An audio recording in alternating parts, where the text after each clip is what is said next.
Doctor साथियों और विद्यार्थी मित्रों, आज हम वर्टाइगो के बारे में बात करेंगे। इससे पहले हमने सिनकोप की बात की थी कि खड़े खड़े व्यक्ति का गिर जाना सिनकोप है, और उसमें और वर्टाइगो में यही एक भेद है कि गिरने के बाद भी वर्टाइगो जारी रहता है। वर्टाइगो की डेफिनेशन क्या है? Vertigo is a sensation of rotation और up and down movement of either self और द एनवायरनमेंट। यानी अगर आपको थोड़ा सा अनुभव हो, बचपन में मेरी गो राउंड में बैठे और वहां से उतरने के बाद जब आपको जमीन पे बिठा दिया जाता है या खड़ा कर दिया जाता है, उस समय आसपास की सारी चीजों का घूमने का सेंसेशन अंदर पैदा होता है और वो थोड़ी देर बाद ठीक भी हो जाता है। लेकिन वर्टाइगो ठीक वैसा ही सेंसेशन है। कभी कभी ये लिफ्ट में ऊपर चढ़ने और लिफ्ट के नीचे उतरने के सेंसेशन की तरह होता है।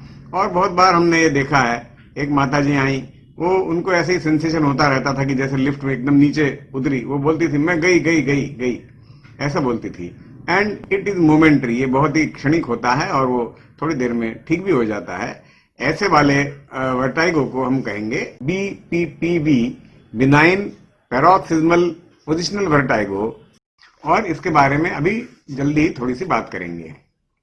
तो सबसे पहली चीज ये समझ लें कि लेटे हुए व्यक्ति को भी चक्कर आते रहना, चक्कर का मतलब घूमने का सेंसेशन, और इसलिए जब हम हिस्ट्री टेकिंग की बात करेंगे तो पूरी तरह क्लियर हो जाना चाहिए कि जब आपको चक्कर आता है तो सब चीजें घूमती हुई दिखती हैं क्या, क्योंकि ये सर्कुलर मूवमेंट जो हैं they are characteristic, they origin from the semi circular canals of the inner ear. और इनर एयर के यानी कि लेबिरिंथ के किसी भी डिसऑर्डर में, और खास करके जब ये यूनिलैटरल होता है, तो उस समय बहुत वर्टिगो फील हुआ करता है। और हिस्ट्री टेकिंग में ये भी आपको पूछना पड़ेगा कि ये सबसे पहला एपिसोड है या ऐसा कई बार हुआ है पहले, क्योंकि आगे हम देखेंगे कि एक वर्टिजिनस माइग्रेन नामक चीज होती है। कई बार जो माइग्रेन पेशेंट होते हैं, उम्र बढ़ने के साथ साथ उनके माइग्रेन की कैरेक्टरिस्टिक बदल जाती है और सिरदर्द तो उन्हें होता नहीं, सिर्फ वे चक्कर उनको आया करते हैं। तो इस तरह से ज्यादातर जो चक्कर आने का जो सेंसेशन है, जिसमें गोल घूमना अथवा अप एंड डाउन मूवमेंट होना, वो वर्टाइगो की डेफिनेशन में आता है। और ये वर्टाइगो लेटने पर भी तुरंत ठीक न होगा, ये कितने ड्यूरेशन चलेगा उसके हिसाब से इसकी डायग्नोसिस बनती है। BPPV को कैसे डायग्नोज करें, निस्टैग्मस को कैसे देखें, अभी अभी हम इस बारे में भी चर्चा करेंगे। लेकिन दूसरा एक कारण बहुत ही महत्वपूर्ण है, जिसको हम पहले वायरल लेबिरिंथाइटिस के नाम से जानते थे, लेकिन चूंकि इतने साल हो गए और कोई वायरस तो आइसोलेट हुआ नहीं, दूसरा एंटीवायरल ड्रग से भी इसमें कोई फायदा होता हुआ नहीं दिखा, तो इसलिए वो वायरल शब्द तो अब ड्रॉप कर दिया गया है और इसको एक्यूट प्रोलॉन्ग्ड वर्टाइगो नाम से अब किताब में वर्णन किया गया है। ये क्या होता है? एक दिन अचानक पेशेंट उठा या उठी और उसको दिखाई देता है कि मैं बिस्तर से उठ ही नहीं पा रही हूं। ये क्या हो गया? अचानक पूरा सब कुछ गोल घूम जाता है, बिस्तर से उठना, बाथरूम तक जाना, ये इतना कठिन काम हो जाता है कि उसे उसकी वजह से बहुत तकलीफ होती है। वो क्लिनिक में भी नहीं आ सकती और अक्सर डॉक्टर को ही बुला के लाया जाता है। जब हम जाकर देखते हैं, वहां पर कंप्लीट क्लिनिकल एग्जामिनेशन करना चाहिए, और अगर ये किसी भी न्यूरोलॉजिकल डिसऑर्डर से एसोसिएटेड नहीं है, जिसकी अभी अभी हम बात करेंगे, खास करके कोई ऑक्यूलर पैरालिसिस नहीं है अथवा कोई हाथ और पैर की वीकनेस नहीं है और हियरिंग लॉस भी नहीं है, तो ऐसी स्थिति में इसको आप safely acute prolonged vertigo diagnose कर सकते हैं। और आगे हम देखेंगे कि इसके लिए जो भी वेस्टिबुलर सप्रेसेंट्स होते हैं, खास करके एंटीहिस्टामिनिक ड्रग्स, वो बड़े काम की होती हैं। आश्चर्य की और दुख की बात यह भी है कि इतने साल बीत जाने के बाद भी कोई बहुत ज्यादा बढ़ोतरी दवाइयों में नहीं हुई है। करीबन 20-25 साल पहले भी हम लोग प्रोक्लोरपेराजीन यानी स्टेमेटिल का उपयोग करते थे और सिनारिजीन का भी उपयोग करते थे, और अभी भी हमारे पास यही दो दवाइयां हैं जो बहुत बढ़िया काम करती हैं। वर्टाइगो का पेशेंट आए तो क्या करें? सबसे पहले दो बातें तय करना जरूरी है कि एक, ये कोई खतरे की चीज तो नहीं। खतरे की चीज क्या क्या हो सकती है? हार्ट से संबंधित कोई चीज खतरे की हो सकती है। मान लो अचानक से कोई एरिथमिया डेवलप हो गया है और उसकी वजह से ये चक्कर आने का सेंसेशन हो रहा है, तो वो खतरे का हो सकता है, क्योंकि एरिथमिया पेशेंट को सीसीएफ की तरफ ले जाएगा और वो ज्यादा परेशानी में पड़ सकता है। दूसरी तरफ ये एरिथमिया हुआ भी क्यों? कहीं ऐसा तो नहीं कि कोई मायोकार्डियल इस्कीमिया या मायोकार्डियल इंफार्क्शन जो कि अनडिटेक्टेड रह जाए, पेन ना हो और सिर्फ चक्कर करके ही पेशेंट प्रेजेंट करे, तो ऐसा ना हो कि कोई चीज अनडिटेक्टेड रह जाए। तो सबसे पहले ये काम करना जरूरी है कि ये कोई खतरे की चीज तो नहीं। और दूसरा ये डिसाइड करना जरूरी है कि क्या ये वेस्टिबुलर है अथवा सेंट्रल नर्वस सिस्टम का कोई लीजन, क्योंकि जो सेंट्रल होता है, वेस्टिबुलर नर्व भी आफ्टर ऑल पॉन्स से कनेक्ट होती है। और सेरिबेलम एक ऐसा ऑर्गन है कि सेरिबेलम बैलेंसिंग में बहुत काम करता है और बहुत बार पेशेंट्स का वर्णन उतना सटीक शायद ना भी हो कि आप पूरी तरह पेशेंट के वर्णन पर निर्भर कर सकें कि क्या डायग्नोसिस उसकी है। तो इसलिए ये दो चीज डिसाइड करने के लिए हम देखेंगे कि हिस्ट्री में क्या क्या चीजें जरूरी हैं और क्लिनिकल एग्जामिनेशन में क्या क्या चीज देखनी है। कुछ सेकंड चलने वाला वर्टाइगो वो बीपीपीवी की वजह से ही होता है और ये अटैक दिन में कई कई बार आ सकते हैं और पेशेंट की एक्टिविटी को काफी हद तक प्रभावित कर सकते हैं। बीपीपीवी का ट्रीटमेंट भी अभी हम आगे देखने वाले हैं, लेकिन कुछ मिनट या कुछ घंटा या आधा या एक दिन चल जाने वाला वर्टाइगो हो सकता है कि ट्रांजिएंट इस्कीमिक अटैक अथवा स्ट्रोक की वजह से हो और आपको इस बारे में पूरी तरह सजग और सतर्क रहना पड़ेगा कि कहीं वर्टाइगो के साथ साथ और कोई न्यूरोलॉजिकल डेफिसिट तो नहीं।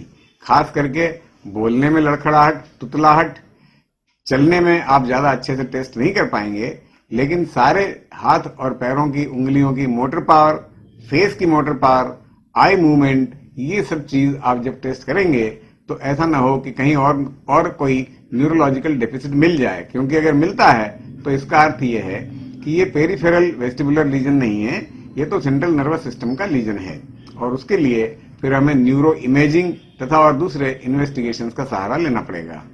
वर्टाइगो की हिस्ट्री में 3 बातें पूछनी जरूरी हैं कि क्या ये पहला अटैक है, अथवा अगर पहला नहीं है तो इससे पहले कब हुआ था और वो कितनी देर चला था, क्या प्रोवोकिंग फैक्टर रहा उस समय, और क्या साथ साथ कोई एकम्पनिंग सिम्टम भी रहा। एकम्पनिंग सिम्टम में महत्वपूर्ण है डिप्लोपिया, 1 के 2 दिखना, जो कि ब्रेन स्टेम लीजन की तरफ और या फिर 6th नर्व पैरालिसिस की तरफ संकेत करता है। अगर एक कान से कम सुनाई दे रहा है तो वो मीनियर्स डिसीज का अटैक रहा हुआ हो सकता है, जो कि दोबारा भी होगा और हर बार वर्टिगो के साथ साथ थोड़ा सा एक कान से सुनाई देने की शक्ति कम होती हुई दिखेगी। और हिस्ट्री में आपको ये भी पूछना है कि आपकी पहले से क्या कोई दवा चल रही है, क्या आपको थायराइड की तकलीफ है, क्योंकि बहुत सारे पेशेंट्स में देखा गया है कि हाइपोथायराइड इंडिविजुअल्स में चक्कर की शिकायत बहुत होती है। और बीटा ब्लॉकर खाने वालों की अगर हार्ट रेट कम हो जाए और कभी कभी वो 60 के नीचे आ जाती है, 50, 52 इतनी हार्ट रेट दिखती है और उस हार्ट रेट पे भी उन्हें चक्कर आते हुए महसूस होते हैं। तो ये 2 चीज आपको जरूर इसके अंदर पूछ लेनी है। आई मूवमेंट के बारे में 1-2 शब्दों का अर्थ समझा देना जरूरी है। अगर आप आई मूवमेंट्स को देखें कि वो स्मूथ हैं कि नहीं, तो जब वो जर्की मूवमेंट होती हैं तो उस जर्की मूवमेंट को हम सैकेड कहते हैं।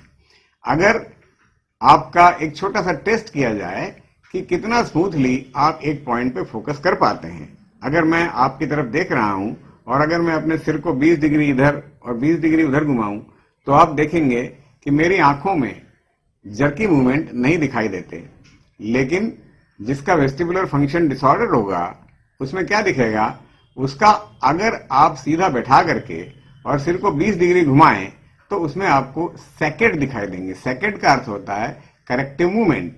शायद मैं आपको दिखा सकूं।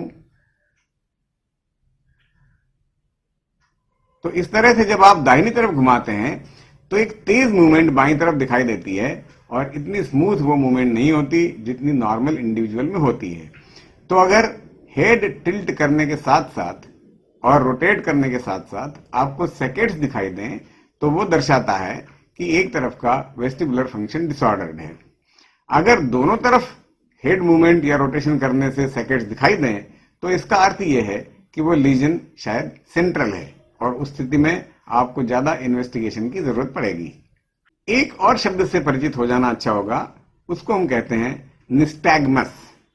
Nystagmus is a jerky movement of the eye either horizontally or vertically or in a torsion like fashion.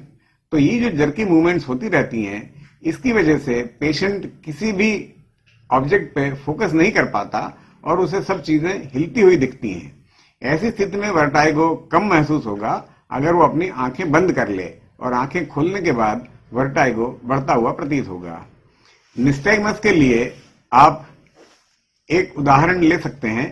जब हम ट्रेन में बैठ करके और खिड़की से बाहर झांकते हैं तो ऐसे व्यक्ति की आंखें एक ऑब्जेक्ट पे फोकस होती है और फिर वो जब दृष्टि से ओझल हो जाता है तो किसी दूसरे ऑब्जेक्ट पे फोकस होती है। इस तरह से उसकी आंखों में एक तरह का फिजियोलॉजिकल निस्टैग्मस दिखाई देता है। लेकिन ऐसा निस्टैग्मस जो कि फिजियोलॉजिकल नहीं है, जो आपको स्थिर कमरे में बैठ करके भी दिखाई दे, अगर पेशेंट को आप एक तरफ देखने को कहें, जिसको हम कहेंगे लैटरल गेज, एक उंगली उसके सामने यूं रखी जाए और उससे कहा जाए कि अब तुम इस उंगली को देखो, अगर इधर देखने में निस्टैग्मस दिखाई देता है अथवा दूसरी तरफ देखने में निस्टैग्मस दिखाई देता है तो यह संभव है कि ऑक्यूलर मसल्स की वीकनेस हो अथवा ये सिक्स्थ नर्व की अथवा फोर्थ नर्व अथवा थर्ड नर्व की वीकनेस हो, जो कि फिर से ब्रेन स्टेम लीजन की तरफ संकेत करती है। एक डिक्स हालपाइट मैन्युअर नाम से मैन्युअर है जिसके बारे में जान लेना उचित होगा।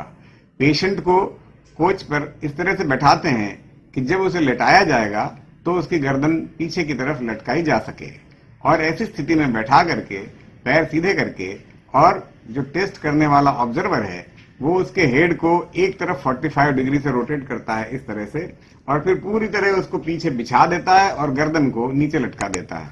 और देखना क्या है, ऐसी स्थिति में उसकी आई मूवमेंट को देखना है। अगर आई मूवमेंट में आपको निस्टैग्मस दिखाई देता है तो ये काफी मूल्यवान साइन है। इस टेस्ट को दूसरी तरफ 45 डिग्री रोटेट करके फिर से रिपीट किया जाना चाहिए, और निस्टैग्मस देखने के लिए एक विशेष प्रकार का गॉगल होता है जिससे आंखें बड़ी बड़ी दिखाई देती हैं, उन्हें फ्रेंजिल्स गॉगल्स या फ्रेंजिल्स ग्लासेस कहते हैं। उसके होने से आपके टेस्ट में डिटेक्शन की क्षमता ज्यादा बढ़ जाएगी।